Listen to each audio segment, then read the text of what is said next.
J'ai sélectionné des huiles essentielles qui étaient les plus antibactériennes, parce que moi j'ai regardé l'effet sur des bactéries.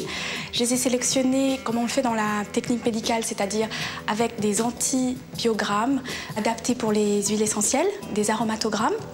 J'ai sélectionné les plus efficaces et ensuite j'ai utilisé la phase gazeuse, c'est-à-dire que je les ai mises dans des boîtes avec des huiles essentielles donc sur des buvards, les bactéries sur des supports et j'ai regardé après un certain temps le nombre de bactéries qui restaient encore en vie. Phase gazeuse, ça veut dire que l'huile s'est évaporée? Exactement. J'ai mis un buvard, une goutte d'huile essentielle dessus et avec un petit ventilateur, l'huile essentielle se diffuse dans le bioréacteur, donc dans la boîte qui sert à faire les expériences.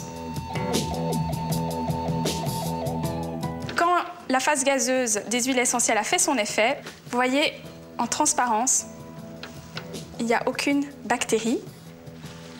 Le buvard est sec, donc tout a été évaporé.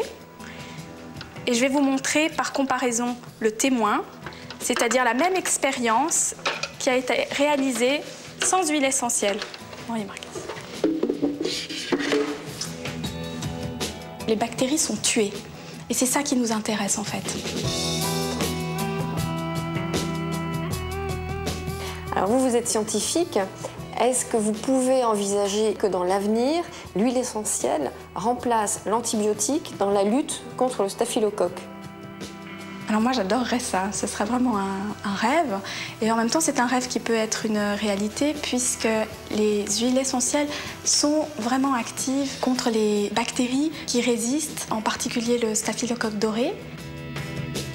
Moi j'espère beaucoup voir le jour où les produits chimiques seront remplacés par les huiles essentielles.